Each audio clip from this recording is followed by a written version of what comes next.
Hello મિત્રો, કેમ છો? ફરી પાછું તમારું એક નવા વિડીયોમાં સ્વાગત છે. આજે આપણે બનાવવાનું છે કે જે નેક રેડી હોય એને આપણે અસ્તર સાથે કેવી રીતે લગાડવું. તો જો કંઈક આ રીતે ગળું તૈયાર છે. આમાં હવે આપણે અસ્તર કેવી રીતે લગાડવું, ચાલો તો આપણે જોઈએ. તો સૌથી પહેલા આપણે જો અસ્તર નીચે રાખી દીધું છે.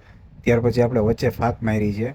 હવે જો ગળાનું આપણે સેન્ટર છે, જે સાઈડનો ભાગ હોય ત્યાંથી આપણે સિલાઈ મારવાનું ચાલુ કર્યું છે.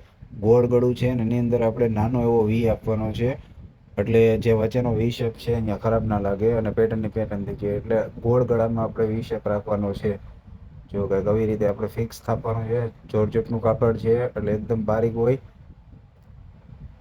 જો આપણે એમાં ચાપની સિલાઈ આવે ને એટલી જ સ્પેસ રાખવાની છે. જો એવી રીતે એને થાપી લેવાનું છે. ત્યાર પછી એવી રીતે કાપી અને જો હવે આપણો મેન ભાગ છે એનો વધારાનો ભાગ આપણે કાપી નાખશું. તો પહેલાં આપણે ગોળાઈ કાપીએ છીએ. જો ગોળાઈ કાપી લીધી ને પછી આપણે વચ્ચે વી છે એ કાપવાનું હોય છે.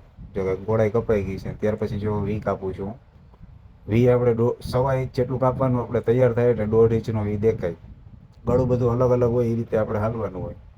તો જો તમને આમ અસ્તર લગાવતા કેવું લાગ્યું ને એ ખાસ કોમેન્ટમાં જણાવજો. અને જો ચેનલ ઉપર નવા હોય તો લાઇક, શેર અને સબસ્ક્રાઈબ કરવાનું ના ભૂલતા. પાછા મળશું એક નવા વિડીયોમાં.